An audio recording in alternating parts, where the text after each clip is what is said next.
मैंने जहरीले blue ring octopus से भरा ट्रक जानबूझकर पलटवा दिया और लूटने के लिए दौड़कर आए ग्रामीणों को देखकर मुझे पता चल गया कि मेरा प्लान सफल हो चुका है, क्योंकि ठीक 10 साल पहले मेरे पिता एक भारी मालवाहक ट्रक चला रहे थे। तभी सड़क पर बिखरी हुई कीलों की वजह से उनके ट्रक के टायर पंचर हो गए, जिससे ट्रक पलट गया और मेरे पिता की मौत हो गई। ट्रक में लदे सारे मेमनों को आसपास के ग्रामीणों ने लूट लिया। ये कोई एक्सीडेंट नहीं था, बल्कि आसपास के ग्रामीणों ने जानबूझकर सड़क पर कीलें बिछाई थी ताकि ट्रक पलट जाए और वे मौके का फायदा उठाकर उसमें लदे मोटे ताजे भेड़ों को लूट सकें। मेरी माँ उन्हें अदालत में ले जाना चाहती थी, लेकिन ग्रामीण जानबूझकर हंगामा करते और बिल्कुल भी रीजन की बात नहीं मानते थे। पुलिस भी बेबस थी, इसलिए आखिरकार मामला ऐसे ही दब गया। देखते ही देखते 10 साल बीत गए और समय पलक झपकते ही निकल गया। अब मैं एक भारी मालवाहक ट्रक चला रहा था और एक बार फिर उसी पुराने गांव से गुजर रहा था, लेकिन इस बार मेरे ट्रक में देखने में तो साधारण ऑक्टोपस लदे हुए थे, मगर असल में वे बेहद जहरीले ब्लू रिंग ऑक्टोपस थे। मैंने जानबूझकर ट्रक को गांव से कुछ किलोमीटर दूर रोकर आराम करने का बहाना किया। अगले ही पल एक बूढ़ा आदमी उत्साहित होकर मेरे पास आया। युवा, तुम ये पूरा ट्रक लेकर कहाँ जा रहे हो? कहाँ? राजधानी के एक बड़े होटल में ऑक्टोपस साशिमी पहुंचाने जा रहा हूँ। बूढ़ा वेन शेंग ये सुनते ही मुस्कुराने लगा। इस बूढ़े आदमी को मैंने 10 साल पहले अपने पिता की लाश लेने के समय देखा था। उस वक्त अगर इस बूढ़े ने रास्ते में मुझे रोकर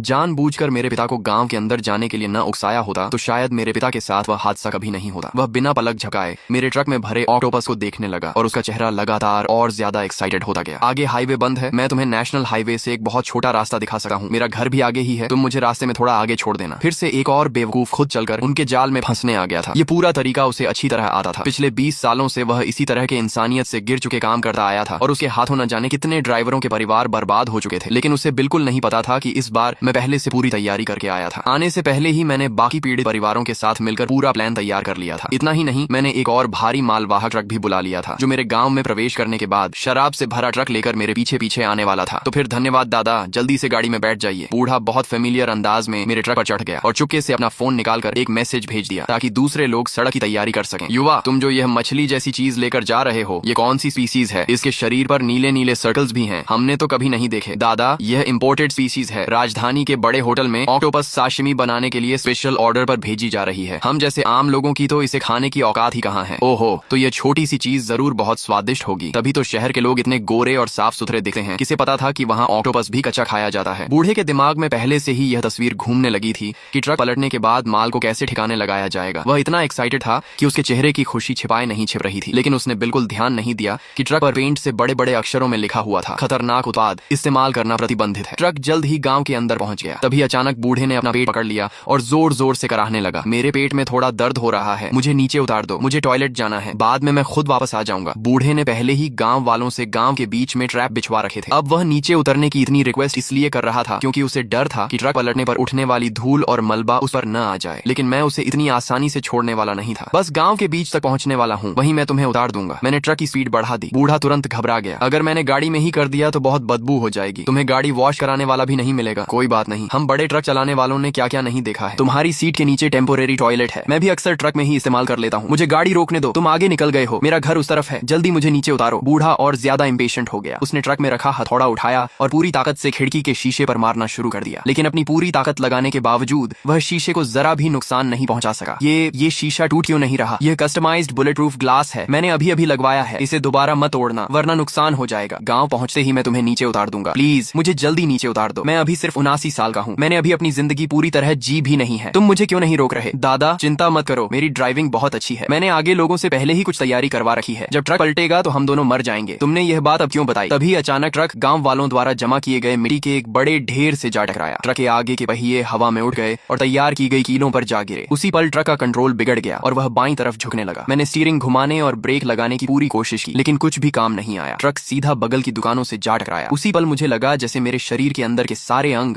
अपनी जगह से हिल गए हों। अच्छा हुआ कि मैंने पहले से इम्पैक्ट रेजिस्टेंट प्रोटेक्टिव वेस्ट पहन रखी थी, वरना इतनी जोरदार टक्कर में मैं उसी वक्त गंभीर रूप से घायल हो जाता। मैंने पीछे मुड़कर देखा तो जो बूढ़ा आदमी पहले पैसेंजर सीट पर बैठा था, वह जोरदार झटके की वजह से सीधे सामने के विंडशील्ड से जा टकराया था और उसके शरीर पर कई चोटों के निशान थे। जल्दी 120 पर कॉल करो। बूढ़े के हाथ में उसका अपना फोन था, लेकिन वह पुलिस को कॉल करने की हिम्मत नहीं कर रहा था क्योंकि उसे फोन में मौजूद अपने साथियों को भेजे गए मैसेजेस और बाकी एविडेंस को डिलीट करना था। लेकिन कंकर्शन की वजह से उसका सिर चकरा रहा था और उसकी आंखों के सामने सब धुंधला दिखाई दे रहा था, इसलिए उसे फोन का डिलीट बटन भी साफ दिखाई नहीं दे रहा था। तुम ठीक हो? क्या मैं तुम्हें हॉस्पिटल ले चलूं? मैंने इसी मौके का फायदा उठाकर आगे बढ़कर उसके हाथ से फोन गिरा दिया। इतना इंपॉर्टेंट एविडेंस है, मैं तुम्हें इसे डिलीट करने कैसे दे सकता हूँ? तभी अचानक मेरे कानों में तेज तेज कदमों की आवाजें आने लगी। गांव का हर आदमी एक एक बैम्बू बास्केट लेकर दौड़ता हुआ आया और जमीन पर पर रेंग रहे ऑक्टोपस को पागलों की तरह लूटने लगा। ये देखकर मैंने तुरंत जोर से चिल्लाकर कहा, जल्दी हमें बचाओ, हमारी मदद करो और पुलिस को कॉल करो, वरना ये बूढ़ा। तभी एक बूढ़ी औरत ने अचानक मेरी बात काट दी। हम तुम्हारे लिए पुलिस को कॉल क्यों करें? मेरे बूढ़े ने कहा है कि ये ऑक्टोपस तो बड़े अमीर लोग खाते हैं, बहुत फ्रेश और स्वादिष्ट होंगे। इस बार तो मैं इन्हें घर ले जाकर अच्छी तरह चखूंगी। आंटी, आप लोग जल्दी से पुलिस को कॉल करो, हमें बचाओ। अरे बेटा, हम बूढ़ी औरतों को फोन चलाना कहाँ आता है, तुम खुद बाहर निकलकर रेंगते हुए आ जाओ। बहुत बढ़िया, अब हमें भी एक बार अमीर लोगों की चीज खाने को मिलेगी। इस बार तो हमारी किस्मत खुल गई। इन्हें शहर के लोगों को बेचेंगे और फिर हर घर में नया आलीशान मकान बना पाएंगे। इन लोगों को हम जैसे बाहर से आए लोगों की जान की बिल्कुल भी परवाह नहीं थी, लेकिन उन्हें यह नहीं पता था कि ट्रक के नीचे सिर्फ मैं ही नहीं बल्कि उसकी पत्नी भी दबी हुई थी। कुछ ही देर में ज्यादा से ज्यादा ग्रामीण वहाँ जमा होने लगे। हर किसी के हाथ में एक एक बोरी थी। कुछ ही पलों में उन्होंने पूरे ट्रक में भरे सारे ऑक्टोपस लूट ली। तुम लोग इन्हें बिल्कुल मत लेना, ये ऑक्टोपस बेहद जहरीले हैं। अगर इन्हें सही तरीके से प्रोसेस नहीं किया गया तो किसी की जान जा सकती है। ये हमारा हक है। मैंने सन दादा से सब सुन लिया है कि ये चीज कितनी अच्छी है। मैंने अभी तक असली ऑक्टोपस भी नहीं खाया है। तुम लोग इन्हें बिल्कुल मत खाना। ये कोई साधारण ऑक्टोपस नहीं है। इन्हें ठीक से प्रोसेस नहीं किया तो बहुत बड़ी प्रॉब्लम हो सकती है। मेरी बात खत्म होते ही गांव के एंट्रेंस पर अचानक एक और भारी मालवाहक ट्रक आ गया। वह भी गांव के एंट्रेंस पर बिछी लोहे की कीलों के ऊपर चढ़ गया और पलट गया, जिससे पूरी सड़क पर सफेद शराब की बोतलें बिखर गईं। यह देखते ही ग्रामीणों ने तुरंत अपनी टोकरियां उठाई और फिर से उन पर टूट पड़े। मैंने मन ही मन कहा, आखिरकार यह भी आ गया, अब तो खूब पैसा बनेगा। शराब भी है और खाने का सामान भी, इस बार कुछ भी नहीं छूटेगा। मैं जल्दी से ट्रक से बाहर निकला और लोगों के सामने पहुंचकर घबराते हुए चिल्लाया, इसे मत खाना, ये ब्लू रिंग ऑक्टोपस हैं और इनमें बहुत जहरीला टॉक्सिन होता है। जल्दी इन्हें मुझे वापस करो। मुझे लगता है तुम बस इसलिए रोक रहे हो क्योंकि अगर हमने इन्हें खा लिया तो तुम्हें अपने माल का हिसाब देना पड़ेगा और पैसे भरने पड़ेंगे। ये सुनकर मैं तुरंत आगे बढ़ा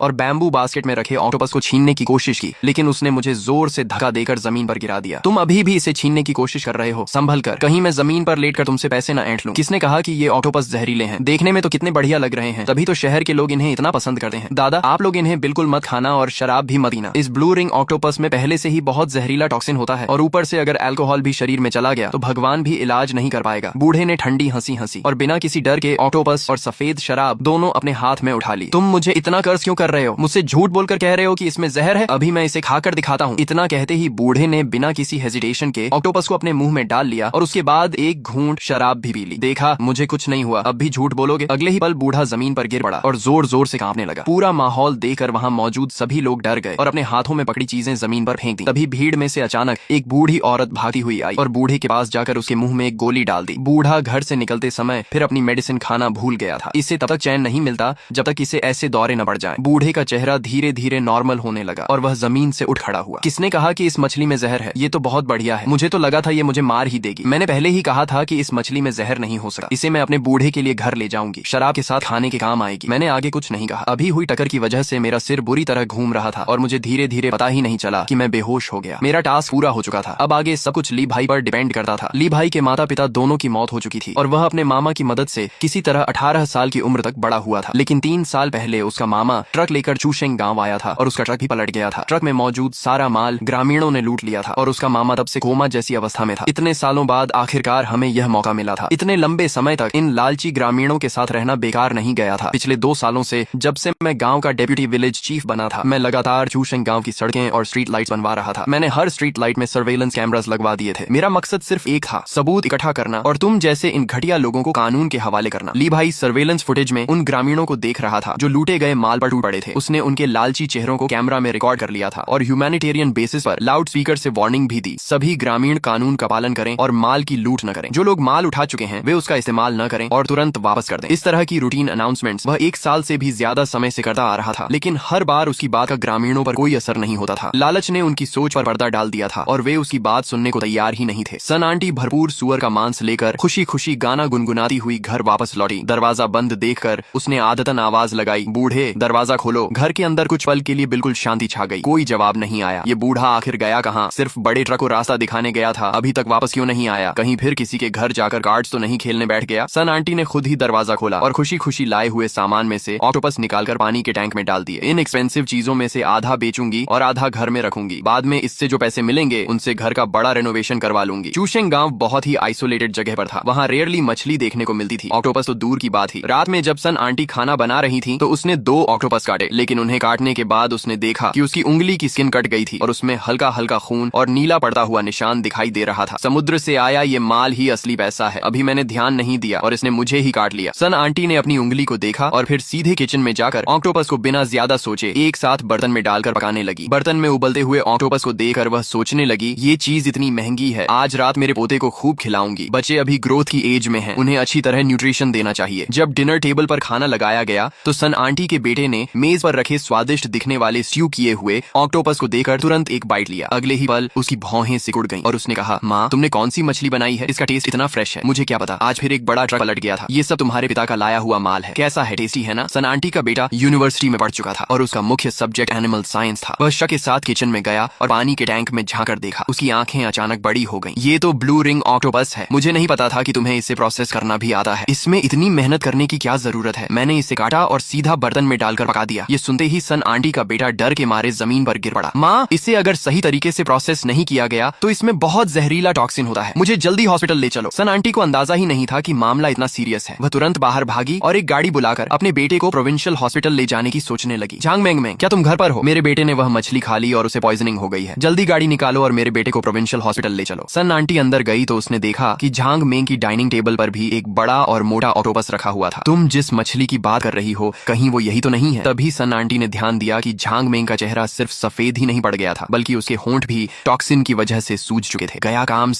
काम से, यही वही मछली है। क्या पूरे गांव ने यह जहरीली मछली खा ली है? जल्दी 120 पर कॉल करो। 120, पूरे गांव ने गलती से जहरीली मछली खा ली है, शायद पूरे गांव में पॉइजनिंग हो गई है, जल्दी आकर हमें बचाओ। लेकिन 120 इतनी जल्दी नहीं आ सकता था, क्योंकि ग्रामीणों ने बड़े ट्रक को पूरी तरह लूटने के लिए रास्ते में पहले से ही पत्थर और पेड़ों की डालियां बिछा रखी थी, ताकि पुलिस कार्स और 120 की एम्बुलेंस को गांव में पहुंचने में देर हो। और अब वही ट्रैप उल्टा उन्हीं पर पड़ चुका था। सच में यह उनके कर्मों का फल था। बेटा, तुम्हें कुछ नहीं होना चाहिए, अगर तुम्हें कुछ हो गया तो मैं कैसे जिंदा रहूंगी। सन आंटी की चीखें पूरे गांव में गूंज रही थी, लेकिन अपने घमंडी और दबंग व्यवहार की वजह से गांव में कोई भी उसकी मदद करने के लिए तैयार नहीं था। उस रात चूशेंग गांव में किसी की आंखों में नींद नहीं थी। पूरे गांव में उल्टियां करने और चीखने चिल्लाने की आवाजें गूंजती रहीं। कई पुलिस कार्स और एम्बुलेंसेज गांव में पहुंच चुकी थीं, और जब मुझे होश आया तब अगली सुबह हो चुकी थी। तुम्हें सिर्फ हल्की चोट लगी है, लेकिन तुम्हारे ऊपर भाई को भी बुरी हालत में अस्पताल लाया गया था। उसके सिर के अंदर ब्लीडिंग हुई थी और दोनों पैरों में गंभीर फ्रैक्चर्स हो गए थे। अस्पताल पहुंचाने में बहुत देर हो चुकी थी, इसीलिए रास्ते में ही उसकी मौत हो गई। यह सुनकर मैं अपनी हंसी रोक नहीं पाया। बाहर मौजूद इन ग्रामीणों की हालत और भी खराब थी। न जाने कहां से लाए गए ऑक्टोपस को खाने के बाद कुछ लोगों की हालत इतनी बिगड़ गई कि उन्हें होश तक नहीं रहा और पूरा शरीर कांपने लगा, जबकि गंभीर मामलों में उनके ऑर्गन्स ने काम करना बंद कर दिया और उन्हें आईसीयू में भर्ती कराया गया। कई लोग तो सीधे ही मर गए। यह अब तक का सबसे बड़ा फूड सेफ्टी इंसिडेंट था जिसे मैंने देखा था। इस समय कई सरकारी डिपार्टमेंट इस घटना की गहराई से इन्वेस्टिगेशन कर रहे थे। जल्द ही अलग अलग जर्नलिस्ट और मीडिया वालों को भी इस खबर की स्मेल मिल गई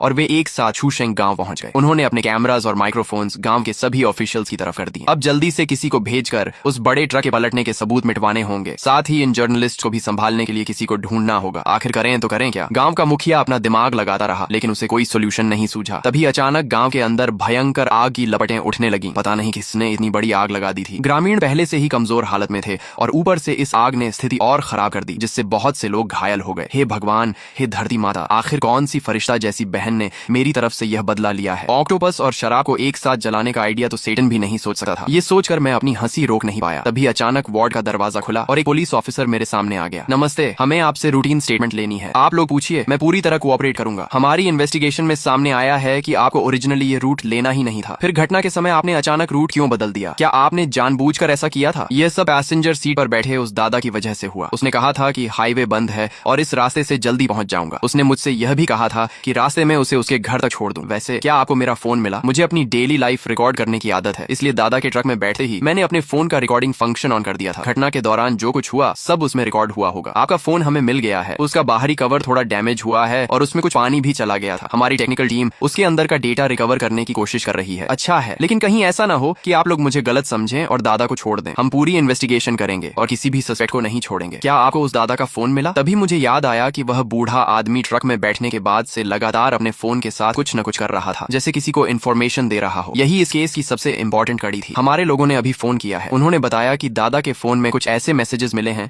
जिन्हें वह घटना के बाद डिलीट नहीं करवाया था। उन मैसेजेस में उसने किसी दूसरे व्यक्ति को तुम्हारा व्हीकल नंबर बताया था और यह भी बताया था कि तुम्हारा ट्रक इस समय चूशेंग गांव से गुजरेगा। उसने उन्हें उस रूट पर कीलें बिछाने और रास्ते में ट्रैप तैयार करने के लिए कहा था। इसलिए ये कोई एक्सीडेंट नहीं था, बल्कि जानबूझकर कराया गया रोड एक्सीडेंट था। हमारी टेक्निकल टीम अभी दादा के फोन का पूरा डेटा रिकवर कर रही है। हमें उम्मीद है कि आगे और भी एविडेंस मिलेगा। अगले ही पल ऑफिसर का फोन बज उठा। टेक्निकल रिकवरी के बाद हमें पता चला है कि यह दादा का पहला क्राइम नहीं था। वह अकेले काम नहीं करता था, बल्कि एक पूरे गैंग का हिस्सा था और कई बार ऐसी घटनाओं को अंजाम दे चुका था। उनके कारण मरने वाले बड़े ट्रक ड्राइवर्स की संख्या गिनना भी मुश्किल है और इस पूरे क्राइम में शामिल सस्पेक्ट्स की संख्या भी बहुत ज्यादा है। मुझे बिल्कुल अंदाजा नहीं था कि